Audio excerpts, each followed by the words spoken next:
Long after the headlines faded, life went on for these notorious criminals. Behind bars and far away from the rest of us, these killers' lives changed a lot. On July 17, 2015, Dylann Roof was attending a Bible study group at the Emmanuel African Methodist Episcopal Church in Charleston, South Carolina. Approximately 1 hour into the meeting, Roof stood up, pulled out a gun, and opened fire on the other members of the group, who were all black. As reported by ABC News, 9 people were killed in the attack, and several others were injured. Roof ran from the scene immediately after the shooting. However, he was caught and taken into custody during a traffic stop the following day. Roof wrote a manifesto which was published on his personal website, explaining why he targeted the Emmanuel African Methodist Episcopal Church. In the manifesto, he said he had no choice, as there were no active white supremacist groups in the region, and he felt it was his responsibility to act on their behalf. There were signs of Roof's growing racism, but Roof's friend Joey Meek told CNN, "Dylann wasn't a serious person. No one took him serious. But if someone had taken him serious, this all would have been avoided." He was just saying he wanted segregation. He wanted a race war. Roof was ultimately convicted of 33 federal hate crimes. In a separate trial, he was convicted of all 9 murders, 3 attempted murders, and a weapons charge. In the federal trial, Roof was sentenced to death. In the state trial, he was sentenced to life in prison without the possibility of parole. Dylann Roof is currently on death row at the United States Penitentiary in Terre Haute, Indiana. According to multiple reports, Roof claims being repeatedly targeted and harassed by guards and his fellow inmates. In August 2016, Roof was taking a shower when he was reportedly attacked by a fellow inmate who was supposed to have been locked in his cell. As reported by the Post and Courier, Dwayne Stafford punched Roof in his face and in his back before deputies arrived to escort Stafford back to his cell. Prison administrators eventually acknowledged Stafford's cell was open for almost 11 hours. However, the guards insisted that they made sure it was locked prior to the incident. Records indicated the electronic panel was in working condition and registered that the door was unlocked. Inspectors also verified the door was not compromised in any way. Per the Post and Courier, Roof said guards also planted a weapon in his cell, for which he received a 6-month punishment. In addition to being placed in isolation, Roof lost his phone and television privileges and was prohibited from using the prison's law library. In response to the incident and the subsequent restrictions, Roof went on a hunger strike.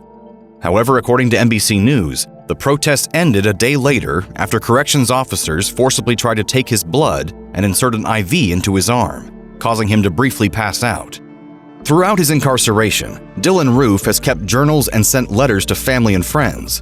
According to reports, his writings emphasize his lack of remorse and reiterate his conviction that the murders were justified in his mind.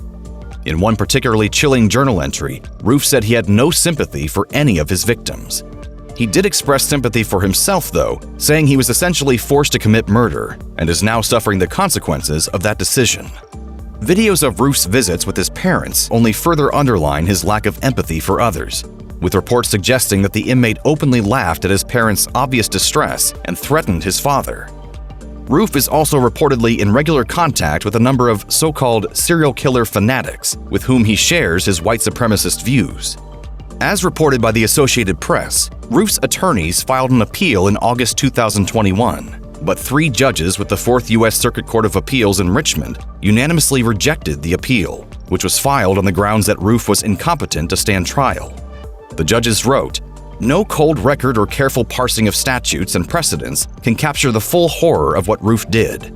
His crimes qualify him for the harshest penalty that a just society can impose." Jodi Arias was convicted for the first-degree murder of Travis Alexander in May 2013. Arias was eventually moved to Perryville Prison in Goodyear, Arizona, to serve out her life sentence without the possibility of parole. According to Parade, the facility isn't even an hour away from her victim's hometown of Mesa. But before the move to her long-term confinement, Arias was transferred a few times. She spent time in the Arizona State Prison Complex, the Estrella Jail, and the Maricopa County Jail. According to the Cinemaholic, it was at the Estrella location that she met her cellmates, Tracy Brown and Donovan Baring. She became friends with the 2 women until they both realized that it was a mistake to form a close relationship with the convicted killer. It might not be surprising to hear that the first 2 years were some of the worst of Jodi Arias' long sentence. The convicted felon was held in maximum custody at Perryville Prison. ABC 15 described the difficult conditions of her new life. Not only was the cell 12 feet by 7 feet, but she was forced to remain there for 23 hours of the day. Jodi Arias' life will now fit in a 7 by 12-foot box. Look at how big that really is, or should I say small. Arias was allowed visitors for 2 hours per week, but the interactions were separated by thick glass. Although she remained at Perryville, Arias was eventually put into the less restrictive custody. According to her inmate file obtained by 12 News, she could have cellmates again, as well as interact with the other prisoners in a group. In the following years, the convict enjoyed increased freedom and kept busy working at the Lumley Library of her unit. Arias began the part-time gig as a library aide in 2018. Before then, she had the unpleasant task of scrubbing toilets, according to prison records obtained by Radar Online. The new library job came with a pay cut of 10 cents, but she had only been making 50 cents an hour. In 2016, Phoenix rapper Kareem "Lefty" Williams produced a video about Jodi Arias. The two managed to get in touch via a phone call in 2016, which was posted on Radar Online. In the conversation, the felon provides a brief view of her life on the inside and admits that her situation isn't always bad, especially when it comes to the food. She usually gets a heads up when her favorite meals are available, and there's a new menu posted every week. Arias made the options from Monday through Friday sound rather bleak, saying, "On the weekends, they give us a hot dinner. On the weekdays, it's like sandwiches. Nothing is very good." Even TV host Nancy Grace visited Estrella Jail to investigate the food served to Arias in prison. We package our own peanut butter. We buy it in 5-gallon white buckets, and we have a machine that'll measure it so they get the right amount. But the cooked meals served at the end of the week seemed like a real treat. She described some of the offerings, saying, "We had chicken fajitas here tonight. Oh, wow. They were so good. Big old pile of caramelized onions and some bell peppers." She later described her breakfast with hash browns, bell peppers, onions, and cheese, along with buttered pancakes, syrup, cereal, fruit, and a sausage patty. Just like with the dinners, Arias said the morning meals are always better on the weekends.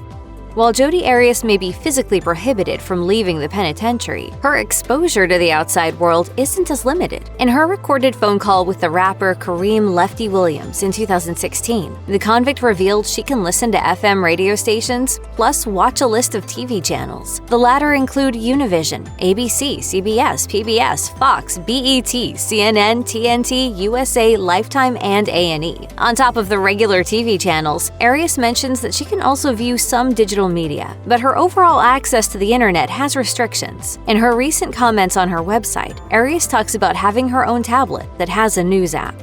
Being locked up isn't as much of an isolating experience for Jodi Arias as it would seem. Her links to the outside world went beyond the consistent visitors, TV shows, and radio stations. In his conversation with Arias, Kareem "Lefty" Williams mentioned that he has taken a lot of strong criticism and straight-up hateful comments over his video featuring the prisoner. You just came here to rap about Jodi Arias, right? That's my homie. Well, Her response was telling about how she viewed her own situation regarding the public. Arias replied, "Oh yeah, haters are gonna hate." Williams responded by saying that both of them might be two of the most hated people alive. Arias responded by describing how her situation was the polar opposite. She said, "It's all good. If this is what it is like to be hated, then keep hating. I've had so much love coming in my direction, I can't even respond to it now." During the many years that Jodi Arias has spent inside a prison cell, her friends help her connect to the outside world. In 2013, Donovan Baring handled numerous posts on all of Arias' social media accounts. During their interactions, Arias gave specific directions on exactly what to say and who to communicate with. When asked by ABC News about why Baring sacrificed so much of her time assisting Arias, she explained that she had a difficult time finding Arias guilty of her crimes. Baring said, "Never ever have I seen her raise her voice, seen her yell, seen her do anything. So when I'm sitting there in court, it blows me away because I'm sitting there knowing the person that I know, seeing her and talking to her and seeing how much compassion she has." I wish I could just say, "Wait a minute, that's not true." And what would you say? I say that's not Jodi. But according to Inside Edition's Jodi Arias, Cellmate Secrets, Bering's opinion of Arias soured. Having witnessed her manipulative behavior, Arias managed to find someone else to take Bering's place. In 2018, prison officials were aware of her strong social media presence, as reported by 12 News.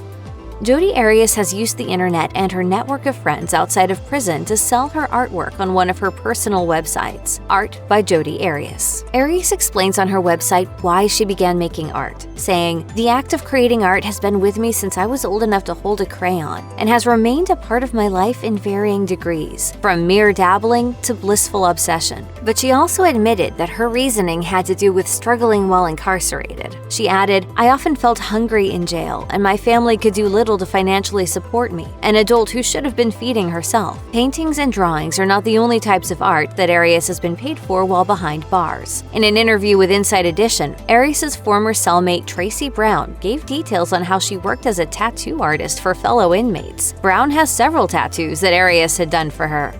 It took years before Donovan Bering and Tracy Brown realized Jodi Arias' true nature. The two ultimately ended their friendship with her and recently revealed what their former cellmate was like on the inside. When talking with Inside Edition, Brown explained how Arias would manipulate prison guards, fellow inmates, or even people outside of prison when possible. She said, "She will use you to get what she wants, and when she's done with you, she will throw you away." According to Inside Edition, Bering agreed, saying she felt fooled into defending Arias for so long. She said, "She got away with things that other inmates didn't get away with. She was a very attractive young girl who liked to flirt, and the male guards just ate it up." Aside from Bering's dedicated social media management, Arias also benefited greatly from what she was able to obtain from the prison guards, including the means to perform her internet side hustle. Brown explained that there were a couple officers that she would flirt with. And they would find the tattoo equipment, things you can get in trouble for, leave it alone. High temperatures due to regional climate or unexpected heat waves can be extremely dangerous for prison inmates. In Arizona, where Jodi Arias is serving her jail sentence, the heat can reach over 120 degrees Fahrenheit. According to the Daily Beast, those heat conditions can sometimes lead to hospitalizations or even death. But Arias has often been provided with resources to mitigate the danger and provide comfort that many other incarcerated individuals do not have access to. A post on Arias' website revealed that prison guards were supplying ice in a styrofoam cooler for her to use with her fan, according to Radar Online. But according to her website, in 2021, someone announced that they would attempt to break Arias out of confinement, so she was moved to another cell with the luxury of air conditioning. Over the years, Arias has had access to other perks too. It's been reported that she possesses a respectable collection of magazines and has been allowed to have some fashion options, such as a set of brand new tennis shoes. As described by the New York Times, there are plenty of incarcerated individuals who have had a far worse experience than Jodi Arias. But her life on the inside hasn't been pleasant, with probably the worst aspect being the numerous threats that have been made against her. In 2015, Arias was sent a letter that was confiscated before it reached her, which warned that there was a plot to hire an inmate to harm her, according to 12 News. The following year, Arias claimed another inmate was heard yelling at her, saying, "I'm going to expletive kill you, expletive the same way you killed redacted name." In 2021, another event occurred which was more bizarre than life-threatening. A man whom Arias had never met before claimed that he was going to rescue her from prison. He was caught in the process, as explained on JodiAriasIsInnocent.com. For her safety, Arias was moved to a more secure location and was forced to pause her daily activities. In 2012, while Jodi Arias was preparing to go to trial for the brutal murder of Travis Alexander, a wealthy art collector named Ben Ernst became interested in Arias. Ernst was dating another woman at the time, but began communicating with Arias. A friend of Ernst told In Touch, they quickly became buddies and eventually were talking on the phone about 3 times a week. Even though Arias had been convicted, the couple still became serious enough that she began making wedding plans and even spoke about having a child with Ernst. Her imprisonment was a major obstacle, so she wrote a letter to her friend and mitigation specialist, Maria de la Rosa that said, "Ben can't come visit, so here's what he needs to do. If we marry, then he can petition a court to grant us visitation." The marriage never happened, but it didn't stop her boyfriend from visiting her in the following years. In 2019, Radar Online revealed that Ernst still went to see Arias several times a month. Although conjugal visits are prohibited in the Arizona prison system, their visits were several hours long. After Jodi Arias' sentencing, her visitor privileges were extremely limited. Her visits were no contact with a glass wall in between, and she was only allowed to have 2 hours a week with her guests, according to ABC 15. Her list of approved visitors was limited to 20, and each one had to pay a fee and pass a background check in order to see her. In her 2016 phone call with Kareem "Lefty" Williams, Arias spoke about how she would soon have contact visits. Since then, she's had guests often, and most of them aren't a surprise. According to Radar Online, visitors include her mother Sandra and her brother Joseph and sister Angela, plus the frequent visits of boyfriend Ben Ernst.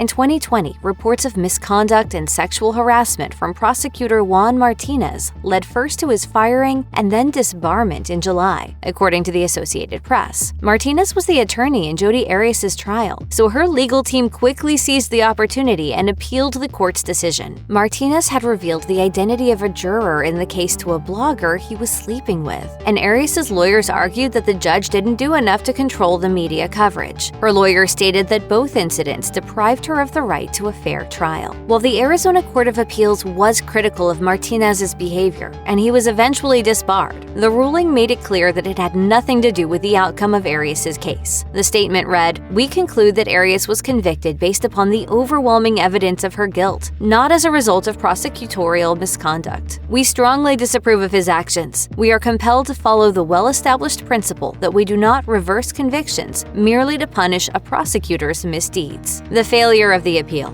and with no chance for parole, means that Arias will continue living in similar conditions as she does now for the entirety of her life sentence.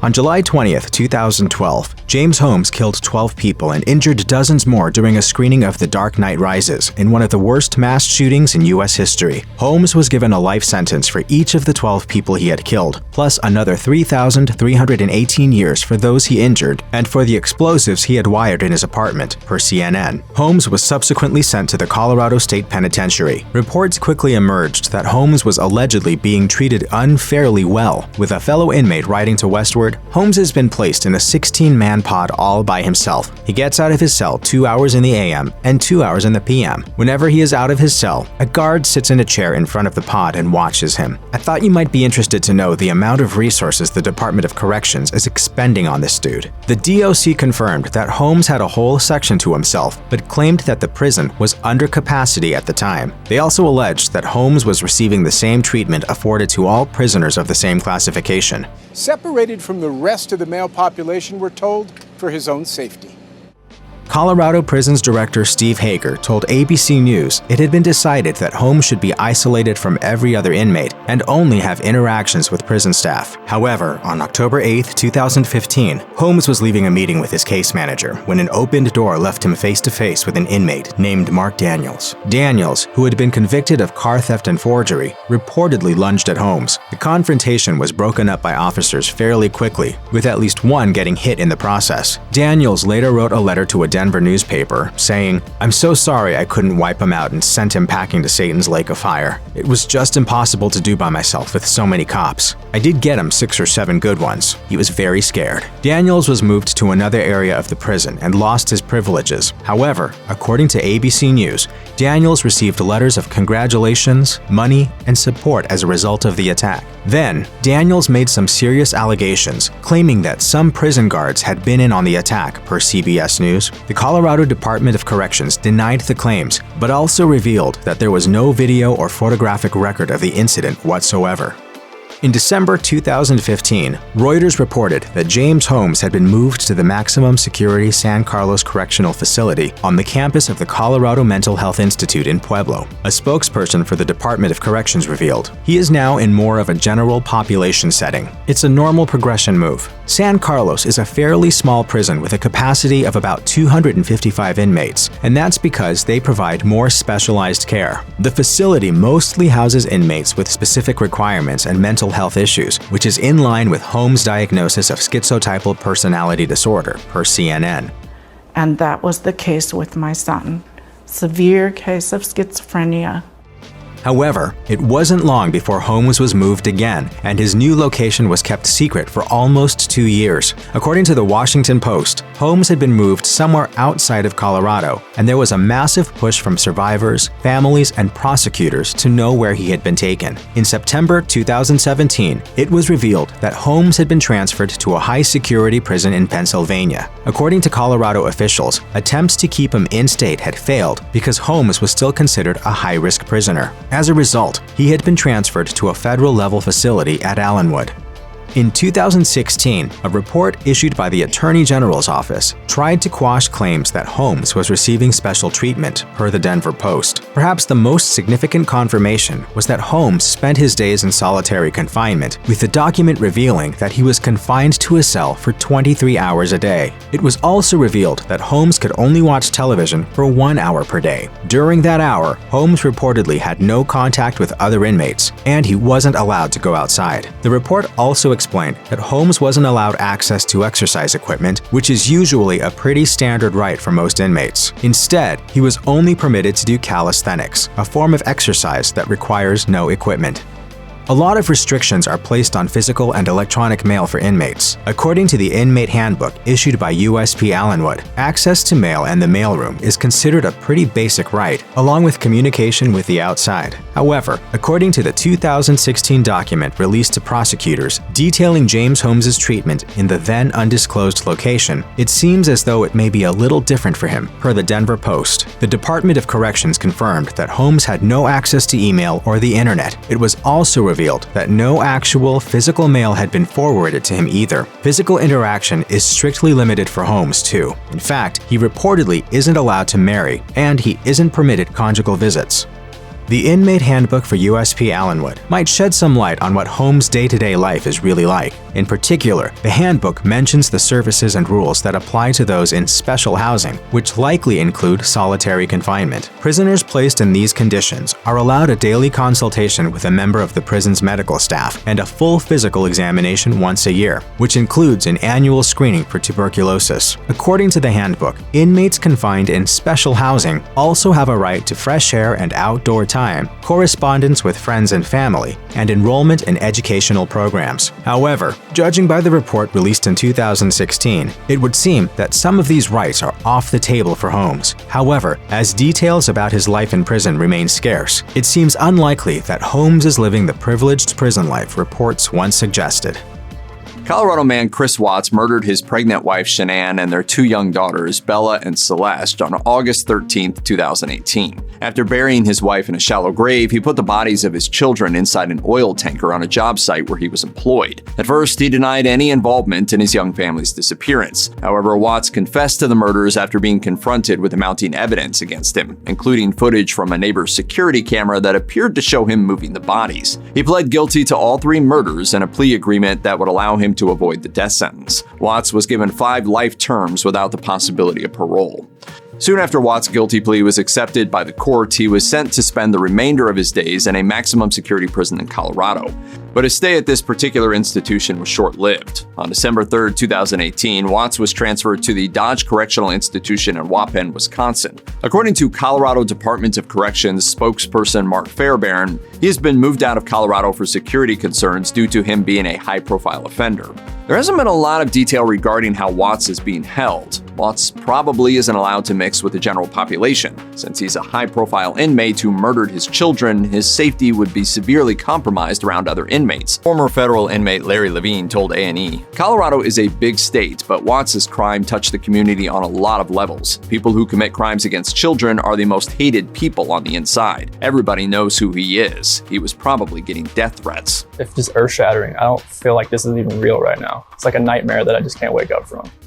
As a result, Watts is most likely being held in solitary confinement. In fact, a source inside the prison reportedly confirmed to People magazine that Watts is being held in protective custody. This would mean that Watts is in a solitary cell for 23 hours of the day, with no interaction with other inmates, and very limited interaction with correctional staff. The source went on to say that Watts is probably the most hated person inside the prison walls, and that he's even despised by the corrections officers. The anonymous source told People, "No one wants anything to do with him. He's on the lowest social tier of the entire prison. He's in protective custody because if he's around other inmates, he'd be in real danger. He's an outcast even among criminals." Being held for the remainder of his life in a small cell doesn't allow for many recreational options, so finding ways to make the time go by is pretty limited. People's source stated that Watts spends most of his time reading and writing to pen pals. Watts' cell is apparently sparsely decorated, with only a few photos of family members tacked to the walls. Watts also has a Bible in his cell, as he has apparently become a born-again evangelical Christian since his incarceration. Watts used to enjoy spending Christmas with his family, but the New York Post reports that he has grown to despise the holiday season. Not one to willingly discuss his life before his imprisonment, Watts is perhaps reminded of the life he once had every time the holiday season rolls around. The anonymous source told People he doesn't like talking about his life before prison, but he has said that he used to be a huge fan of Christmas, decorating the house, spending time with family, and he knows 100% that it'll never happen again and that it's his own fault. He's in hell of his own making. The Natalee Holloway case shocked millions. Her killer, a Dutch citizen who was already behind bars at Peru's notorious Chayapalca prison by the time he confessed. But just how bad is prison life for Joran Van Der Sloot? You might be surprised.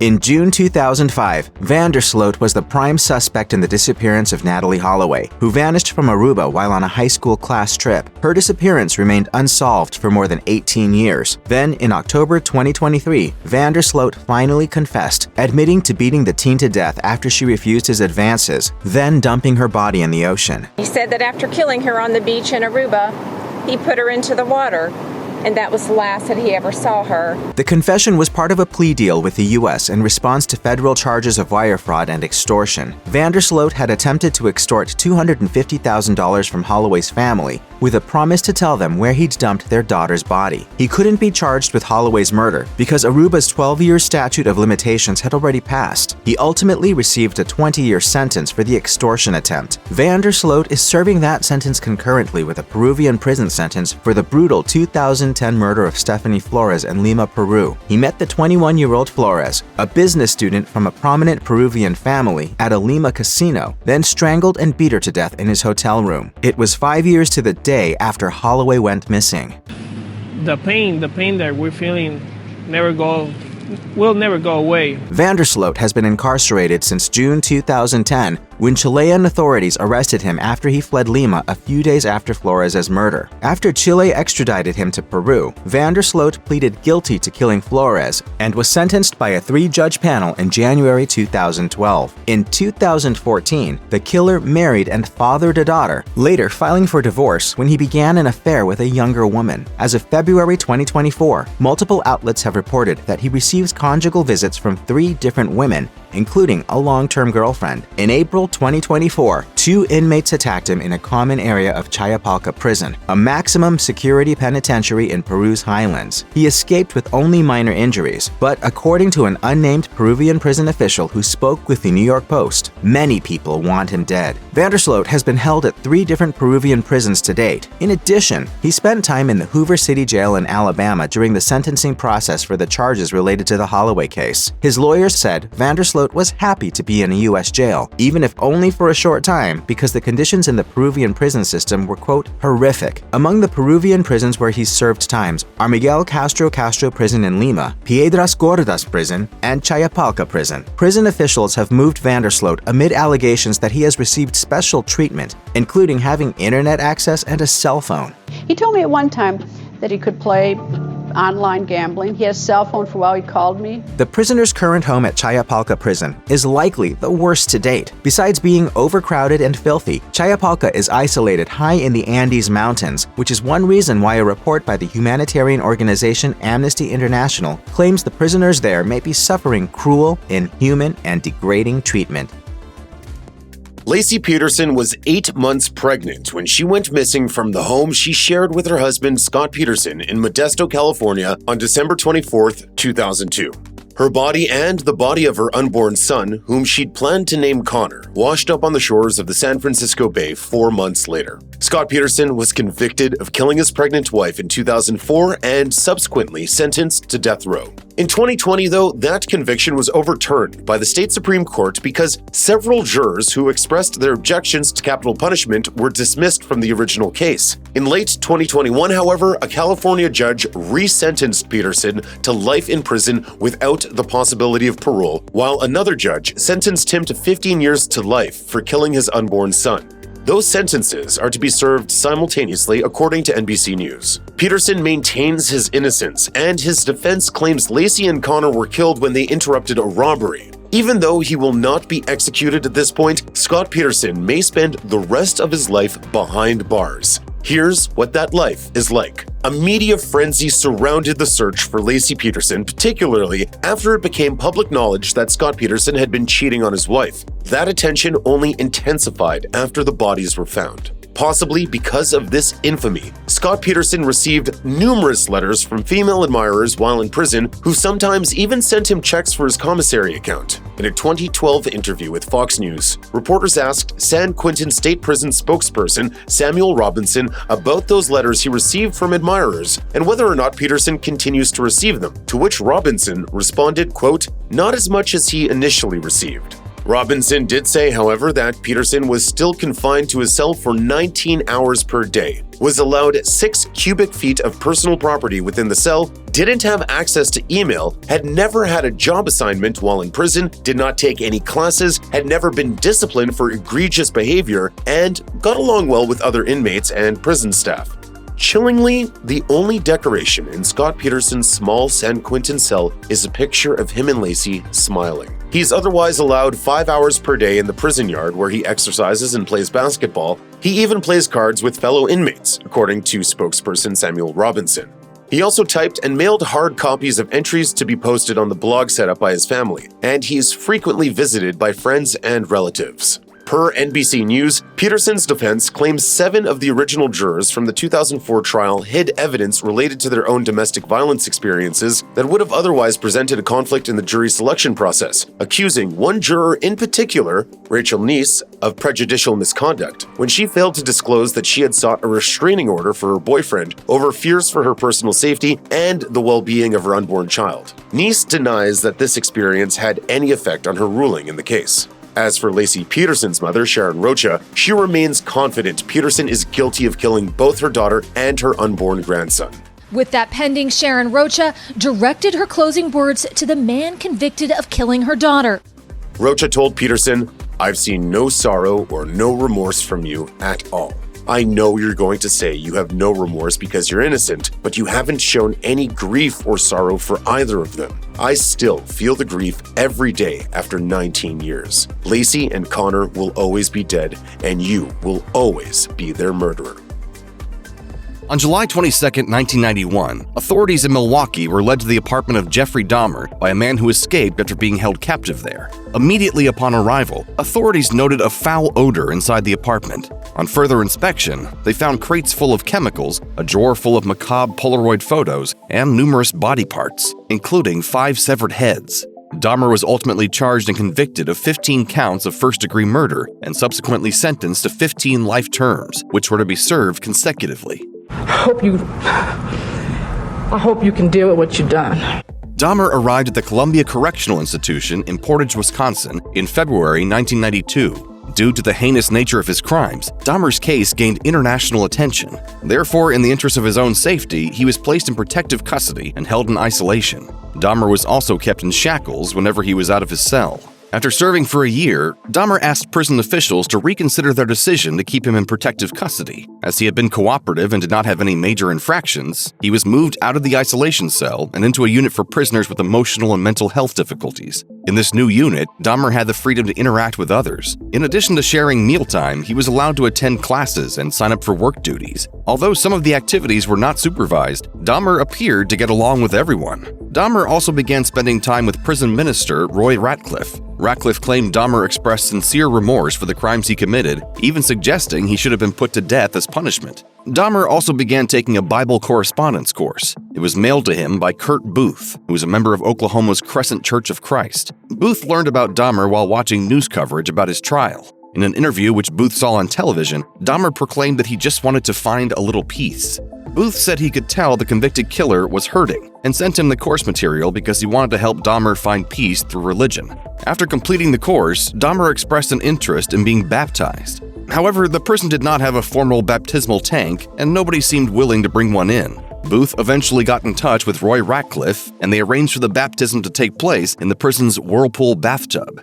Jeffrey Dahmer was baptized in May 1994. Following his baptism, Dahmer purchased 25 Bible correspondence courses, which he distributed to his fellow inmates. During this time, Dahmer seemed to maintain a ghoulish sense of humor, which his fellow inmates did not appreciate.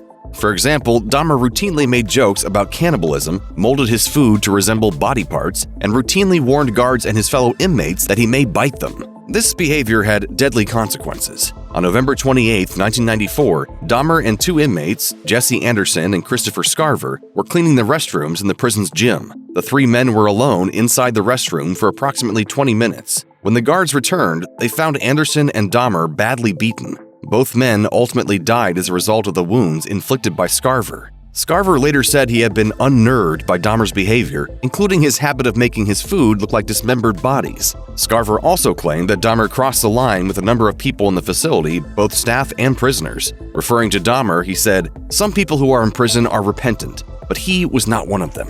Dahmer's attorney, Gerald Boyle, believes he knew his client would be killed when he asked to be placed in a unit with other inmates. Boyle said, "Dahmer had a death wish, and I know he didn't have the gumption to do it himself. So I predicted that the day would come when he would be killed in prison."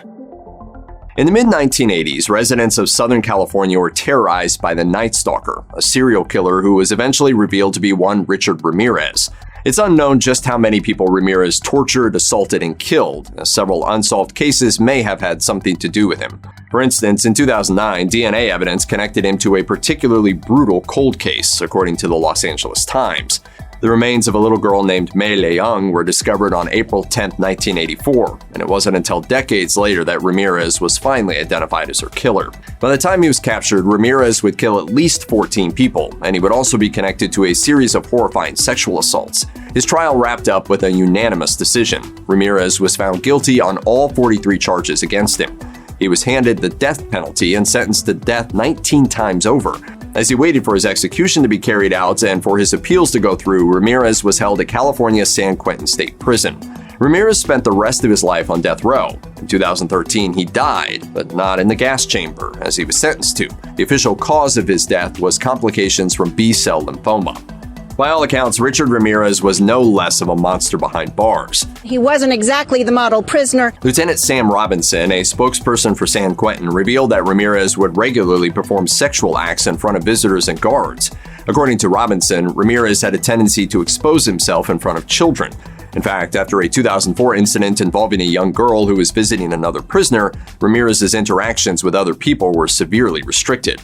Robinson explained to the Daily Beast, "All of his visits were behind a partition. He wasn't allowed to touch someone or hug them. He would also expose himself inside the housing unit to guards. We put signs in front of the cell saying he has the propensity to do that." Shelly Ramirez, the niece of the notorious serial killer, revealed that her uncle's death was a relief. Shelly was only 7 years old when the Night Stalker was sent to San Quentin, but as an adult, she visited her uncle. However, as Shelly confirmed to the Daily Beast, Richard touched himself during her visit, and he condemned her for wearing a gold cross. Afterwards, she sought counseling to help her deal with the incident. As she told the publication, "I felt really, really dirty and gross. I never had contact with him again." This is a wicked, wicked world. And in a wicked world, wicked people are born. As strange as it sounds, Richard Ramirez was ridiculously popular. While he was on trial, he leaned hard into his image as a satanic child of darkness, and people were fascinated by it. As noted by Psychology Today, Ramirez said in court, "Legions of the night, night breed, repeat not the errors of the Night Stalker and show no mercy. I will be avenged. Lucifer dwells within all of us."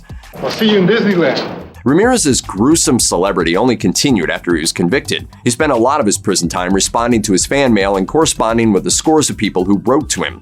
As Psychology Today reported, Ramirez once said of his fan base, I think the girls are attracted to me because they can relate to me. The girls are nice when you're in my situation, but since I'm in here, I spend more time writing to them about the relationship rather than living it.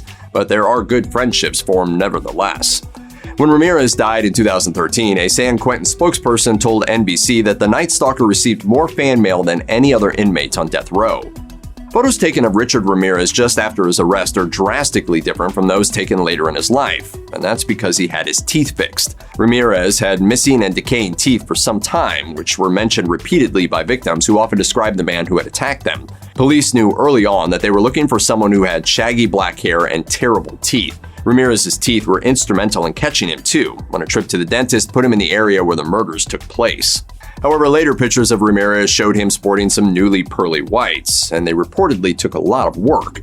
He had one root canal carried out, some of his teeth were filled with compounds, and his severe decay, which was caused by a lifetime of not brushing, eating sugary foods, and using cocaine, was also fixed. Cindy Hayden was one of the jurors in Richard Ramirez's trial. When one of her fellow jurors was killed in 1989, she told the Los Angeles Times, "My first thought was that we were all going to be picked off one by one. Who's next?" When she later appeared on Geraldo, she seemed to have changed her mind. When asked if she cared for Ramirez, she responded, "Yes, I do. That's just one side of him." The daughter of Ramirez's 10th and 11th official victims confronted Hayden on the show via a phone call and described in detail what had been done to her parents. When asked by the host how she could have feelings for a butcher, Hayden responded, "I look beyond that. I look at what's behind that." Hayden subsequently revealed that she believed Ramirez didn't get a fair trial. She also spent many of her days visiting him in jail. Hayden added that he was allegedly spending much of his time trying to understand why he had done the things he did. For history collection, Hayden was reportedly able to spend so much time with Ramirez because she had gotten her private investigator's license. This allowed her to accompany his defense team on visits and also gave her some alone time with the killer she helped convict. Richard Ramirez never failed to attract fangirls. In 1990, KRON4 interviewed spectators at his trial, one of whom said, "I just wanted to see what he looked like. I think he's cute." In 1991, the El Paso Times reported that hundreds of women lined up for a chance to go behind bars to visit with Ramirez. At the time, security was shockingly lax. Not only did visitors not even have to share their names, but conversations weren't monitored or recorded. Sergeant Rich Dyer of the San Francisco Sheriff's Department explained to the publication, "They just ask for the prisoner they want to see, and when it's Ramirez, he always does see them. Their conversations aren't monitored, so we don't know what they talk about. A lot of them appear to be women who have never met him, but some have come back to visit some more." In those early days of his incarceration, Ramirez reportedly met with an average of around 8 to 10 women a week. Others were turned away simply because there wasn't enough time for them all. As one anonymous female visitor told SF-Gate, "He is good looking and I loved his big hands. The thrill of danger of going up to a state penitentiary made it all worth it because to me, it was like a dream come true to face one of the world's most feared men." Richard Ramirez found a bride among the flocks of women who visited him in prison. Doreen Leoy married Ramirez in 1996 while he was on death row. The pair tied the knot a few years after Leoy started sending Ramirez letters, a connection that started soon after his conviction. According to the Los Angeles Times, Leoy admitted to visiting Ramirez around 4 times a week and always taking breath mints with her so she could kiss with confidence. The year after they tied the knot, Leoy told CNN, "He's kind, he's funny, he's charming. I think he's really a great person. He's my best friend. He's my buddy." At the time, Leoy revealed she believed Ramirez was innocent and that she was willing to suffer the loneliness of being married to a man on death row if it meant she was with him. However, that seems to have changed after DNA evidence concretely tied Ramirez to the murder of 9-year-old May Leon. San Quentin spokesperson Lieutenant Sam Robinson told the Daily Beast that the Night Stalker had no visitors in the years leading up to his death, and the Sun suggested that Leoy stopped visiting her husband in 2009. A few months after Richard Ramirez died on death row, the New York Post spoke to an anonymous source who said, "Being incarcerated went against everything Ramirez was about. He hated being cooped up in a cell, but he valued his freedom to roam the streets and kill." According to the source, Ramirez first tried to put an escape plan into motion on September 21, 1993. At the time, he was traveling between San Quentin and a San Francisco court to face charges. When he was scanned with a handheld metal detector, it went off. Guards found that he had inserted a syringe, a ballpoint pen, a handcuff key, and a sticker into his rectal cavity. He was reportedly going to fake an illness to get sent to a hospital, which typically had much less security than the prison. The second escape attempt didn't occur until 1998. Authorities were apparently alerted to the escape attempt thanks to one of his many fan letters, which suggested he had a possible accomplice on the outside. This particular fan was immediately put on a restricted list, denying her access to the killer. In 2003, Metallica headed inside San Quentin for a 10-song concert for the prison inmates, per Rolling Stone. In an interview with NME in 2022, Kirk Hammett confirmed that Ramirez was a Metallica fan. Hammett found this out when he was given Ramirez's personal copy of a magazine with the band on the cover. According to the guards, Ramirez had been able to hear the concert from his cell on death row. However, he'd apparently been so outraged that he hadn't been allowed to watch the performance that he spent the whole time pacing back and forth. Hammett recalled to NME, "He hung out in Richmond, California, and I wonder sometimes if me and the guys from his earlier band were at the same parties as him back in the day." Richard Ramirez was sent to San Quentin in 1989 and was still being held there when he died in 2013. As prison spokesperson Lieutenant Sam Robinson told the Daily Beast, the Night Stalker's final years were lonely ones. Ramirez's access to other inmates and their visitors had been severely restricted in 2004 when he exposed himself to a young girl in the visitor's room. Despite having his privileges returned at some point, they were revoked again in 2007. By 2010, Ramirez had lost the privilege of having any personal visits whatsoever. Even after his visiting privileges were restored, Ramirez apparently started refusing all visitors, Robinson told the Daily Beast. He also wasn't allowed to come in contact with any other inmates on death row after a fight reportedly broke out in the prison yard in 2000. It would seem that Ramirez spent his final days alone in his cell with only his television for company. After Richard Ramirez died in 2013, the New York Post spoke with a source who had reportedly seen him in his last days and said, "He was the color green. He looked like a green highlighter pen. He was sitting up in his bed doing stretches." Following his death, Ramirez's autopsy revealed multiple illnesses. The one that killed him was B-cell lymphoma, per USA Today. The Marin County coroner also found that he was suffering from hepatitis C and complications from chronic substance abuse, which reportedly occurred prior to his incarceration. On January 26, 2013, NFL star Aaron Hernandez was arrested and charged with the murder of Odin Lloyd. Lloyd's body was found near Hernandez's North Attleboro home 9 days before the arrest. According to the authorities, Lloyd was dating Hernandez's fiance's sister. Hernandez was initially charged with 1 count of first-degree murder. However, later that same month, he was indicted on 2 more charges of first-degree murder for the 2012 deaths of Daniel De Abreu and Safiro Furtado, who were killed in a drive-by shooting in Boston, Massachusetts. He was also facing a civil lawsuit in the 2013 shooting of Alexander Bradley, which occurred in Palm Beach County, Florida. Hernandez was found guilty of first-degree murder in the death of Lloyd on April 15, 2015, and was subsequently sentenced to life in prison without the possibility of parole. However, he was ultimately acquitted in the murders of De Abreu and Furtado. A little over 2 months after the acquittal, Hernandez was found unresponsive in a cell at Sousa Baranowski Correctional Center in Shirley, Massachusetts.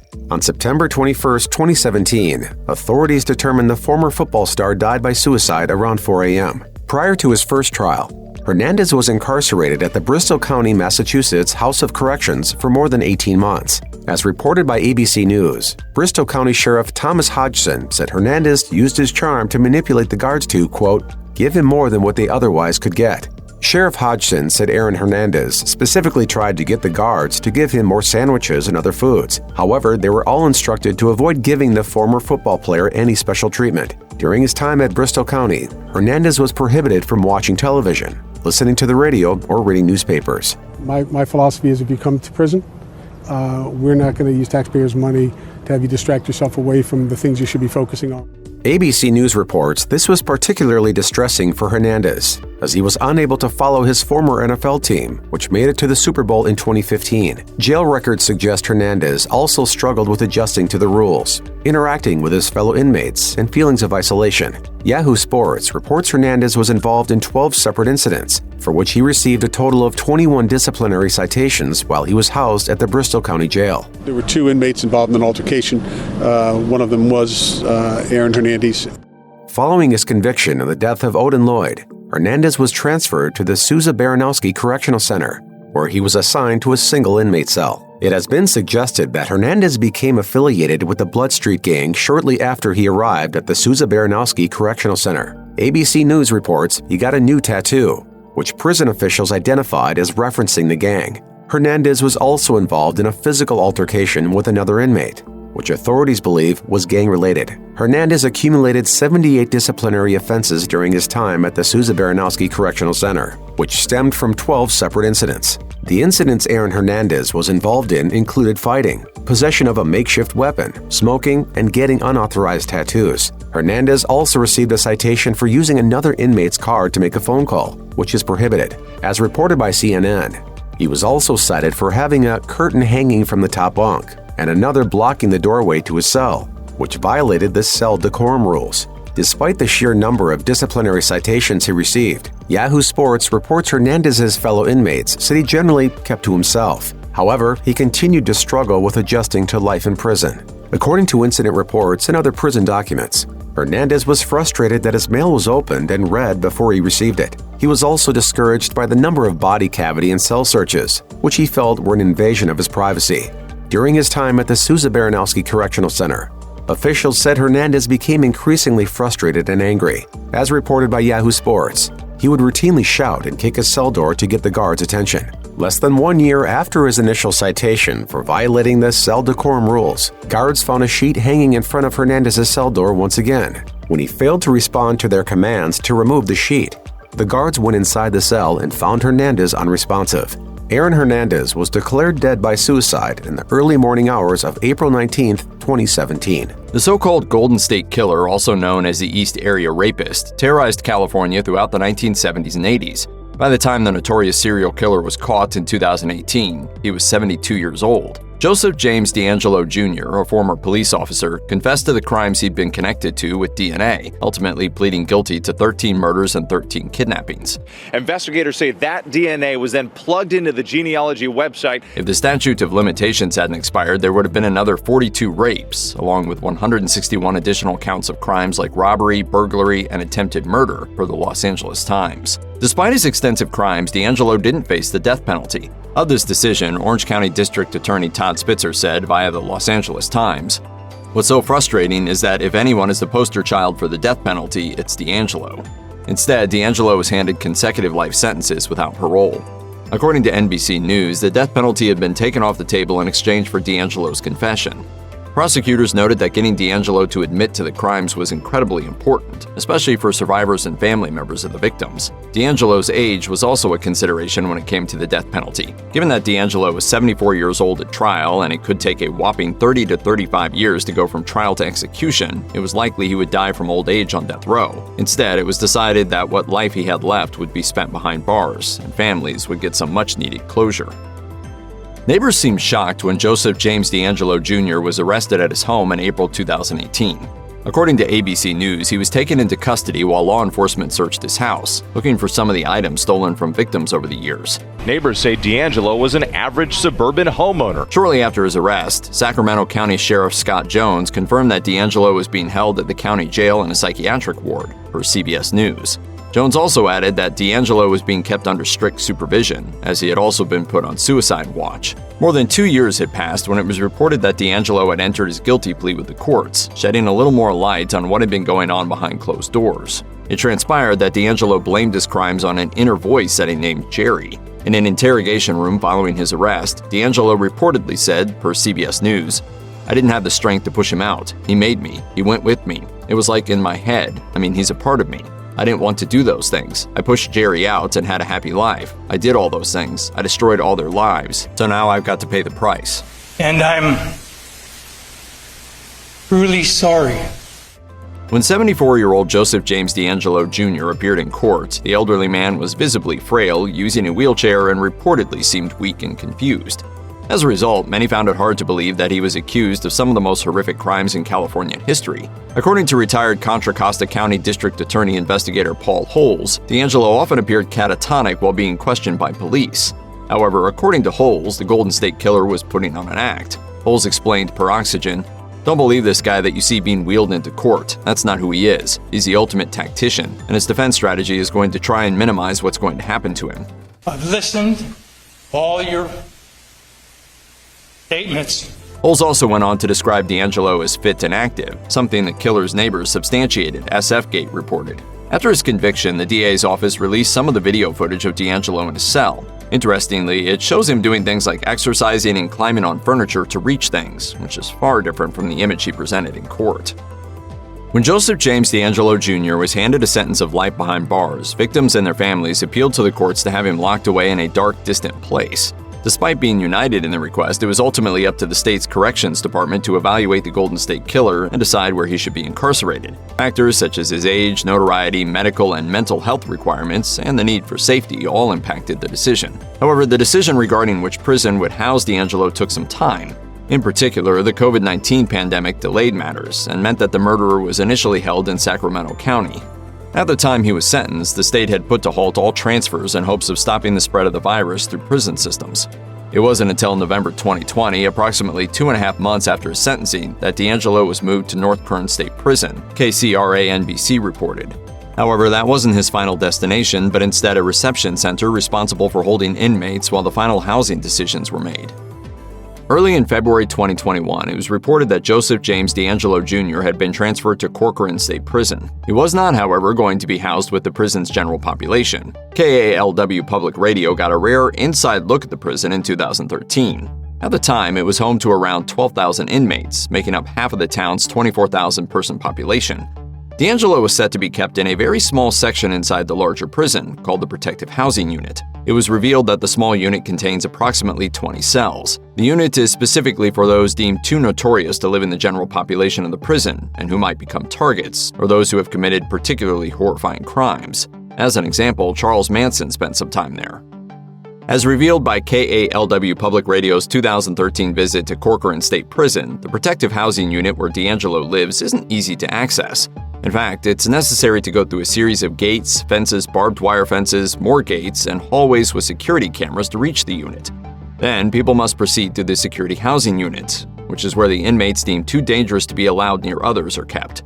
The building housing the Protective Housing Unit is next door. As reported by the Los Angeles Times, the only thing separating the two units is one remote-controlled door. The Protective Housing Unit is completely isolated and self-sufficient, with meals sent there by the prison's kitchens. Inside the building is a room outfitted with metal furniture. The concrete cells are a standard 8x12, and each has its own private toilet and sink, along with concrete beds, lighting, and shelving units. There's also a place to plug in electrical devices, as inmates are allowed televisions and radios in their cells. When a reporter from KALW Public Radio was escorted into the Protective Housing Unit at Corcoran State Prison, one of the first things she saw was the outside yard. This featured boxing equipment, picnic tables, and a garden where inmates could grow their own vegetables. It was also revealed that inmates were allowed to go outside a few times a day, and that they had the place to themselves. As a result, Corcoran State Prison's Protective Housing Unit is a far cry from one of the most dangerous prisons in the world. Prisoners in the unit are seemingly allowed a lot of freedom, with the ability to come and go from their cells as they please. They're also allowed to socialize with other inmates in the unit, which is considered their home. It's also worth mentioning that not everyone believes Corcoran State Prison to be an idyllic location for all inmates. In 1996, attorney Catherine Campbell filed a wrongful death lawsuit on behalf of the relatives of an inmate who was shot and killed at Corcoran State Prison, amid accusations of officer brutality. According to SFGate, she ultimately won the family an $825,000 settlement. Of the main prison, Campbell told the Los Angeles Times, "Corcoran is a nightmare. The people who work there don't consider themselves part of the legal system that controls and constrains the rest of us. It's an outlaw fortress." Meanwhile, Campbell described the Protective Housing Unit where Joseph James DeAngelo Jr. lives as claustrophobic, saying, "I have never seen anything like it in all my years of going into prisons. You felt like you were walking into a benign mental health ward. It was not frightening. I have been more frightened by prisoners behind glass than by these prisoners. They seem so removed," so did Claude. However, conflicting accounts of Corcoran suggest that the prison isn't completely bleak. In 2005, Terry Thornton, a spokesperson for the Corrections Department, told the Los Angeles Times, "It's a quiet, well-behaved yard. They rarely have any incidents." According to Prison Law Project attorney Keith Watley, inmates regularly petition to get into the unit, especially if they've been attacked in their current environment. Watley says the screening process is long and intense, with many hoping to secure a spot in the very unit DeAngelo was assigned to. In 2005, attorney Catherine Campbell told the Los Angeles Times that Corcoran's Protective Housing Unit was filled with all kinds of characters who've been tossed together in a weird mix of shared infamy and notoriety. However, it's also worth noting that there's no real way to tell who DeAngelo is sharing his space with, as the inmate list for Corcoran State Prison's Protective Housing Unit is a closely guarded secret. In some cases, residents are reportedly housed in the unit because they have testified against other inmates, putting a target on their backs. Others are allegedly high-ranking gang members who may have people out to get them. When a reporter from KALW Public Radio went inside the unit, she was told that the identities of prisoners are kept secret. It also isn't widespread knowledge how many inmates are being held in the unit at one time, as safety is a top priority. A vicious killing spree, a dramatic trial, and a shocking confession. Ted Bundy is known for the brutal killings of more than 30 women. But what happened once the notorious serial killer was behind bars? Theodore Robert Bundy is also one of the most infamous serial killers in the annals of American crime history.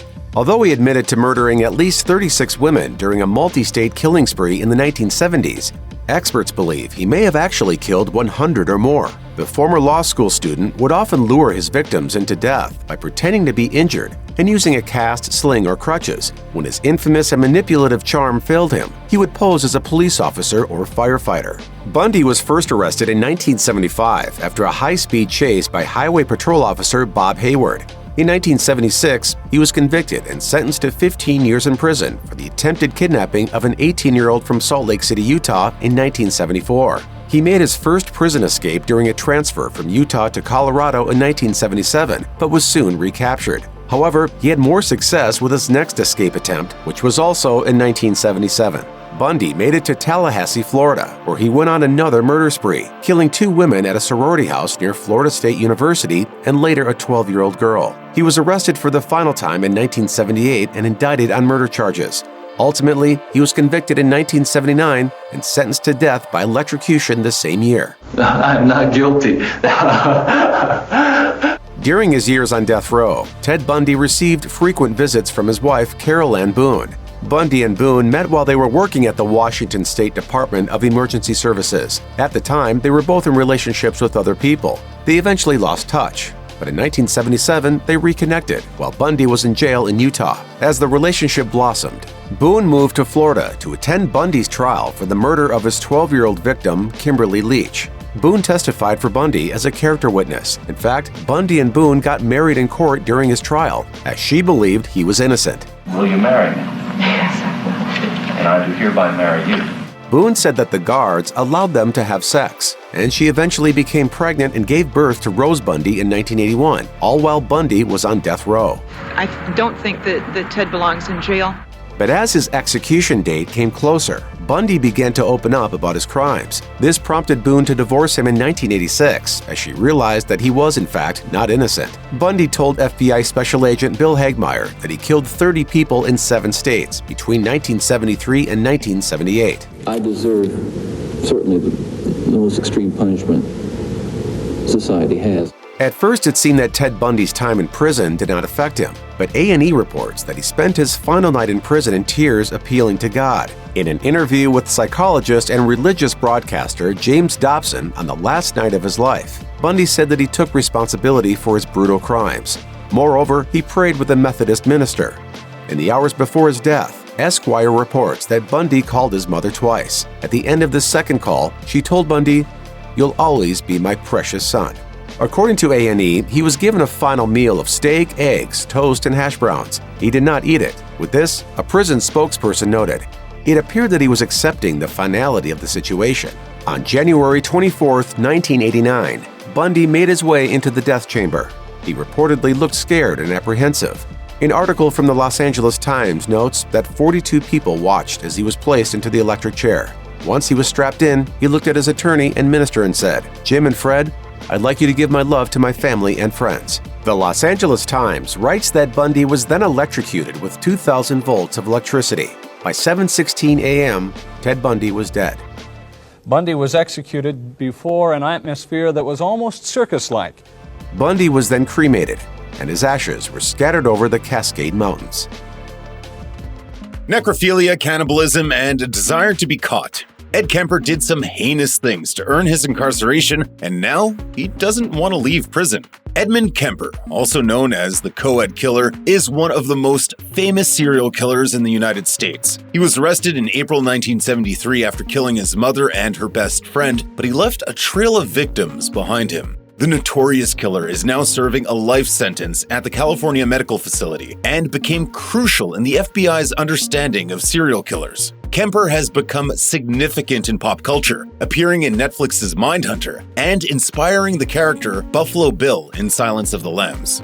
I was also involved in killing co-eds because my mother was associated with college work, college co-eds. Like many other serial killers, Kemper had a troubled childhood. He was physically and emotionally abused by his alcoholic mother, who would often lock him up in a basement at night. When Kemper was 14 years old, he ran away to live with his father, who rejected him. He then went to live with his grandparents in North Fork, California, which is where he started killing. According to Kemper, his grandmother was also abusive. In 1964, when he was just 15 years old, Kemper shot his grandmother dead after an argument. When his grandfather arrived home, Kemper shot him too. Following the murders, Kemper called his mother, who told him to call the police. Authorities sent him to the California Youth Authority, where he spent the next 5 years. At the facility, Ed Kemper underwent multiple tests. Although the results showed that Kemper had a very high IQ, they also diagnosed him with paranoid schizophrenia. After his diagnosis, he was sent to Atascadero State Hospital, a maximum security facility for convicts with mental health issues. Surprisingly, Kemper developed a friendly relationship with his psychiatrist, who eventually made the teenager his assistant. Despite apparently adapting well to the facility, several psychologists didn't believe that Kemper was ready for release back into the world.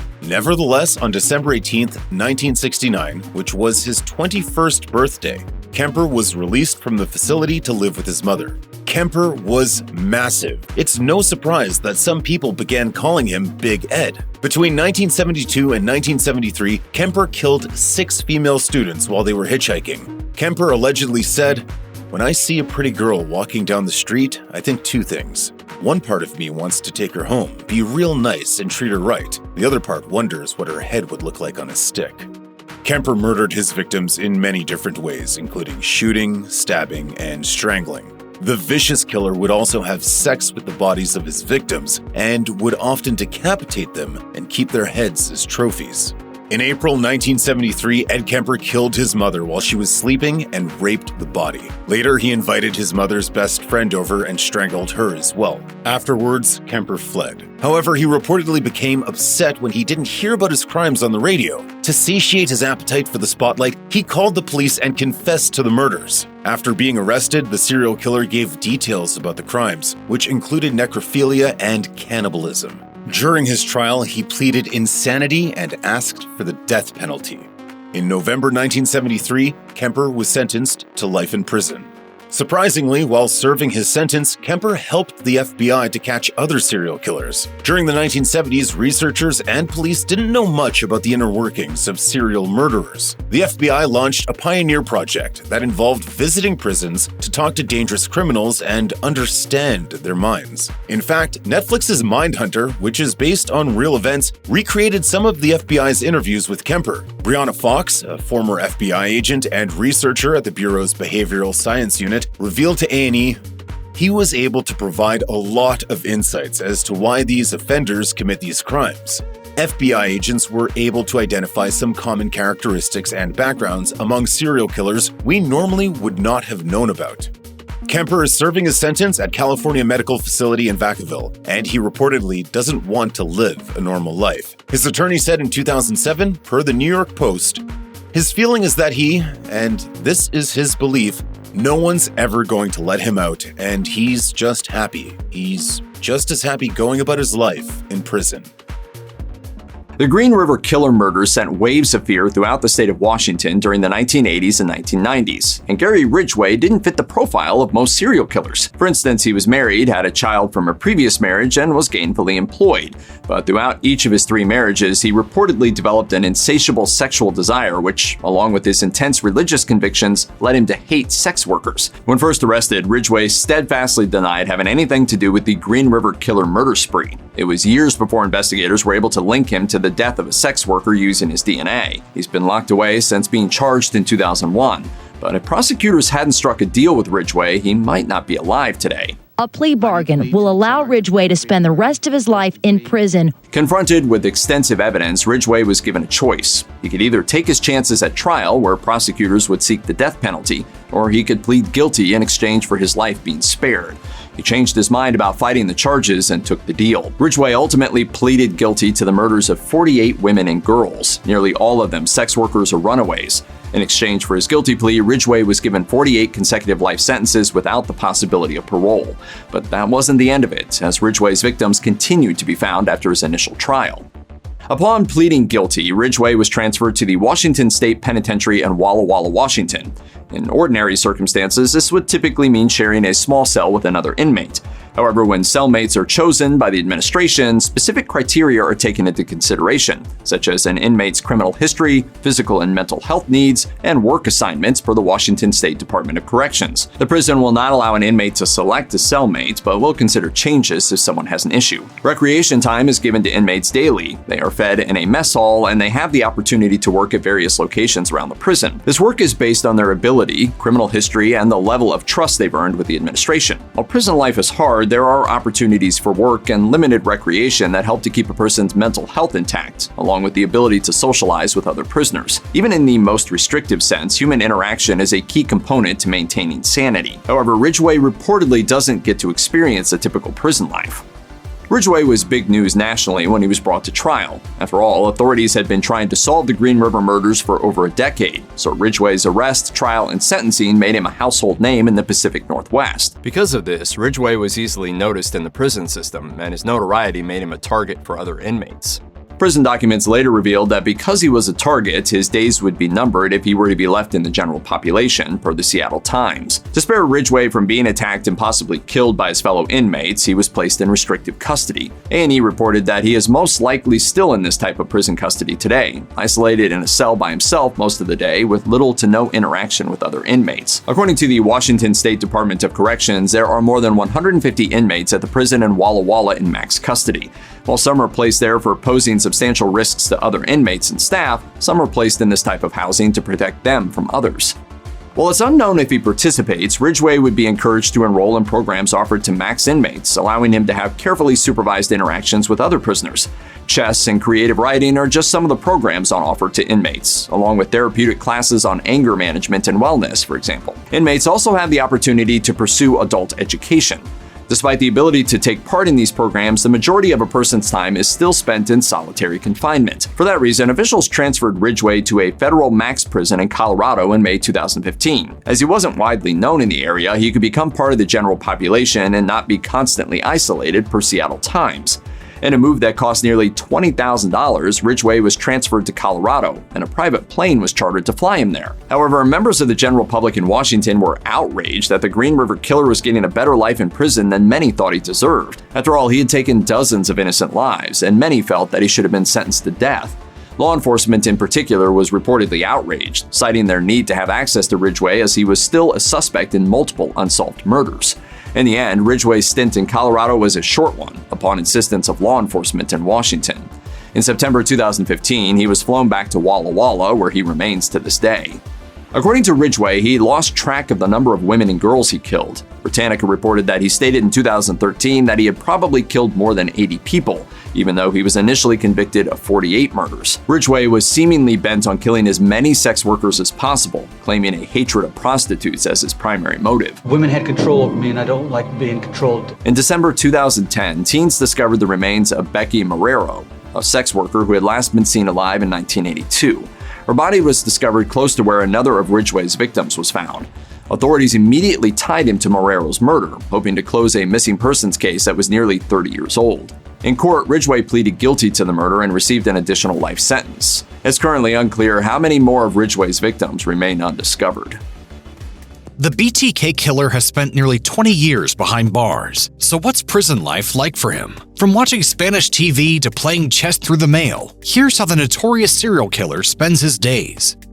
It's pretty normal for inmates in state and federal prisons to be transferred to other facilities, and according to the Center for Public Integrity, prisoners can be moved for a variety of reasons, including compassionate reasons, like moving closer to family or to receive specialized medical treatment. However, Dennis Rader is actually a little bit unique. He walked into El Dorado Correctional Facility in 2005 and hasn't left. According to NBC, the Kansas facility wasn't always guaranteed to be his last stop. On intake, he went through a screening process to determine whether or not El Dorado was the best place for him. But according to Warden Ray Roberts, they had one concern. Roberts told NBC, "Public safety is our primary mission." When he was first transferred into prison, his day-to-day life was pretty straightforward. Rader was almost exclusively confined to an 8x10 cell and wasn't allowed much contact with anyone. Additionally, his meals were passed through the cell door, reading materials were highly restricted, and he wasn't allowed a television.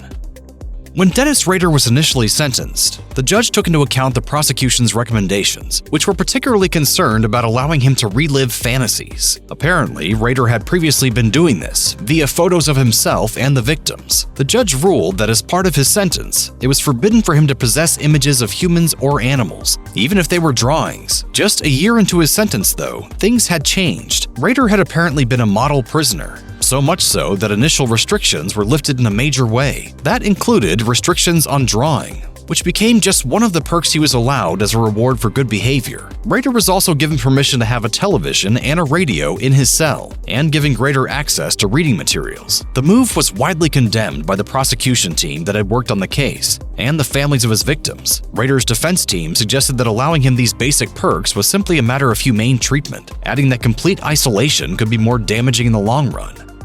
In a series of letters written in 2012 and obtained by TMZ, Dennis Rader outlined his daily routine, saying that his day started with a 5 a.m. breakfast, followed by some cleaning. After that, he wrote that he would spend some time updating his logs and journals, and revealed that he recorded things like sunrise and moonrise times, daily temperatures, and various other natural phenomena. After a 9 a.m. break, he would go on to letter and poetry writing. Then it was time for exercise. He wrote that he tried to get in at least 2,000 steps per day, along with 120 push-ups, a routine that led into reading or studying chess up until it was time for lunch. Then he'd spend some time watching Spanish television in an attempt to learn the language, before taking a nap. Dinner was between 4:30 and 5, followed by watching the news on TV and updating his journals. Lights out happened somewhere around midnight.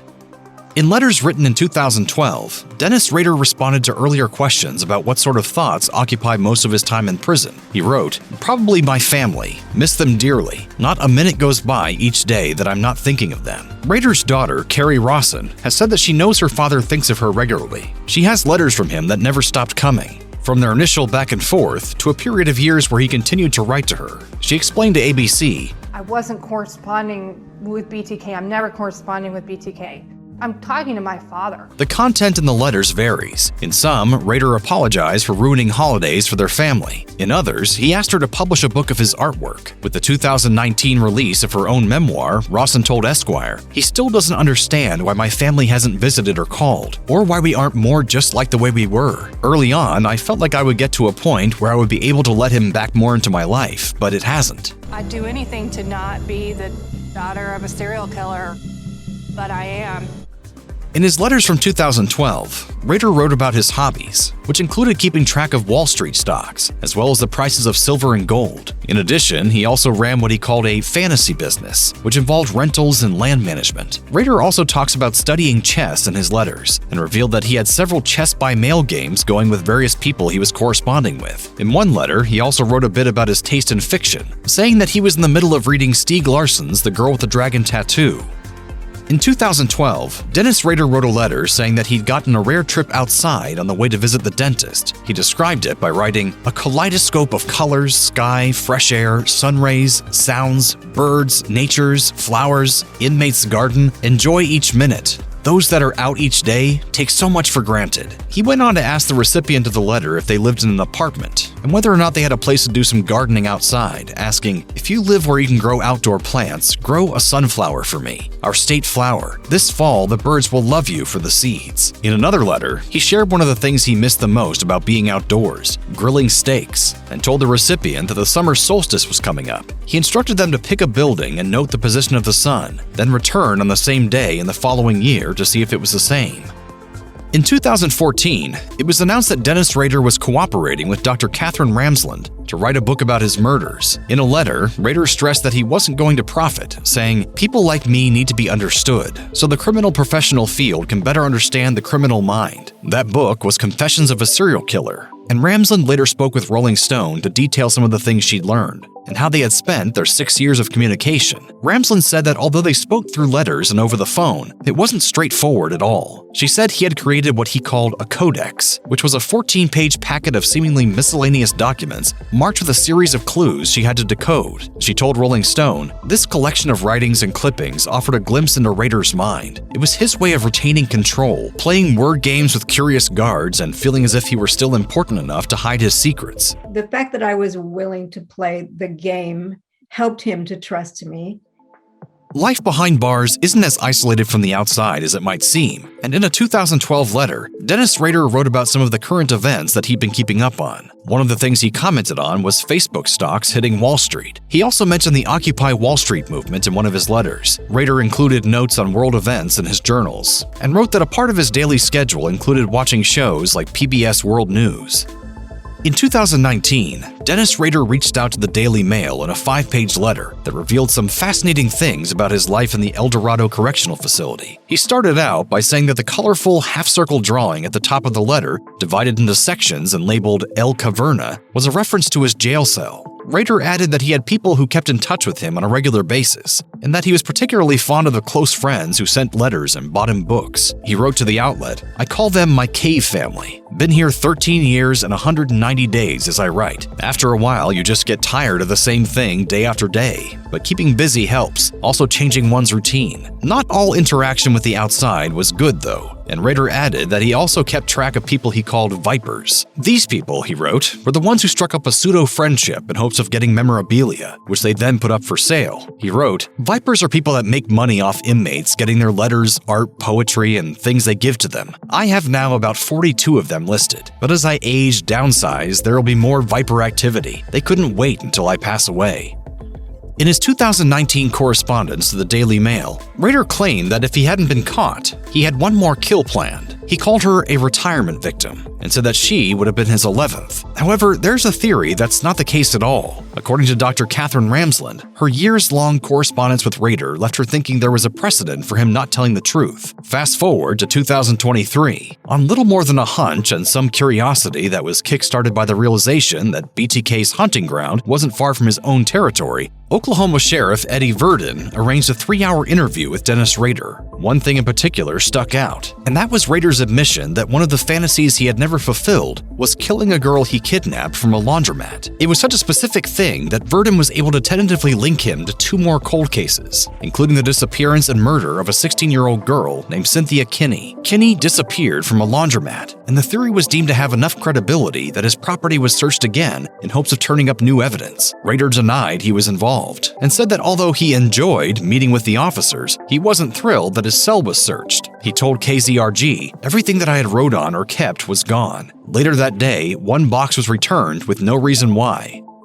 When Kerri Rawson spoke with the Detroit News in 2019, she was still trying to come to terms with how the man who had been her loving father was also one of the nation's most infamous serial killers. In one recent letter he'd sent her, Rader told her that he was pretty certain he had a stroke. When he wrote to the Daily Mail that same year, he outlined a slew of health problems, saying, "I have scoliosis really bad. In the evening it tightens up, and I can't get around, do exercise, mainly in the arms after bed rest, but can't stay on my feet very long." He also wrote about changes in his handwriting and problems with his short-term memory, again referencing his belief that he had suffered from a stroke. In 2023, Rawson went to see her father in prison for the first time in 18 years. She told News Nation that it wasn't an easy meeting. Rawson said her father didn't recognize her at first, adding, "He's lost like 7 inches. And he's in a wheelchair. He's pretty much rotting to his core." Rawson also said that her father didn't want to transfer. She told News Nation, "He wants to live his life out at the prison that he's at." In 2023, convicted double murderer Alec Murdaugh was sentenced to 2 consecutive life sentences, with no chance for parole for the 2021 murders of his wife and son. Maggie and Paul Murdaugh. Murdaugh's trial, which drew heavy media scrutiny, revealed that the former attorney also defrauded millions of dollars from clients of the prominent Murdaugh family legal firm. Murdaugh had a long history of severe substance use issues, admitted to in his testimony.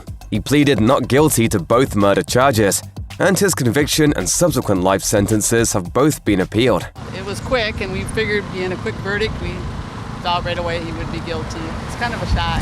After Murdaugh's sentence was handed down, he reportedly entered Kirkland Correctional Institution in Columbia, South Carolina, where he was given an inmate number from the South Carolina Department of Corrections. Murdaugh was assigned to XDL dorm in room number 0043, Bunk A.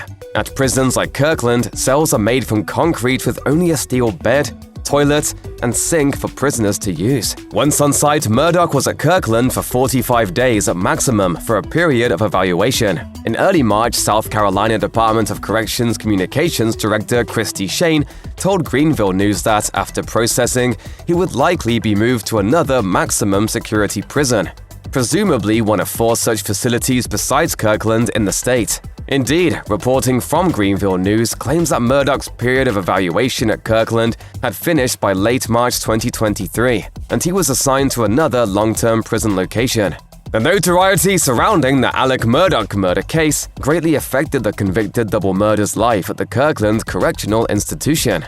Most notably, Murdaugh was kept separate from other inmates due to safety concerns. According to Christy Shane, Murdaugh was not held in strict solitary confinement, though he was the only inmate assigned to his cell, and he would have been accompanied by an officer on the rare occasion he was allowed to leave. Murdaugh is one of 28 inmates housed in the self-contained unit. No known threats were made against his life in his time spent at the Kirkland facility. Meanwhile, his meals were brought to him in his cell, unlike other inmates who dine together in the prison cafeteria. It's reportedly possible for Kirkland inmates to purchase a TV for their cells. Though it's unclear whether Murdaugh did so, he may have also paid to use the phone. While under evaluation at Kirkland, additional background information was likely gathered along with various screenings to determine Murdaugh's overall health and well-being. On how it's determined where Murdaugh will spend the rest of his life behind bars, Christy Shane told Greenville News, "A lot of things will come into play when we try to determine where an inmate will spend his time." At that time, Shane said Murdaugh was, quote, "in a very secure place." Regardless of Alex Murdaugh's life at the Kirkland Correctional Institution, his isolation may not continue once housed at his permanent prison location, which, right now, remains undisclosed. Once he arrives at his new home, Murdaugh will likely enjoy the same freedoms of movement allowed to other maximum security inmates. He might earn a medium security level designation after 7 years of good behavior, Shane said. Of course, Murdaugh's 2 murder convictions aside, along with 2 guilty verdicts for using a firearm while committing a violent felony, the former attorney's legal troubles are far from over. While serving his 2 consecutive life sentences, Murdaugh faces 99 other charges stemming from insurance and financial fraud, as well as a number of wrongful death cases related to additional deaths from the Murdaugh family's past. Murdaugh also faces drug charges,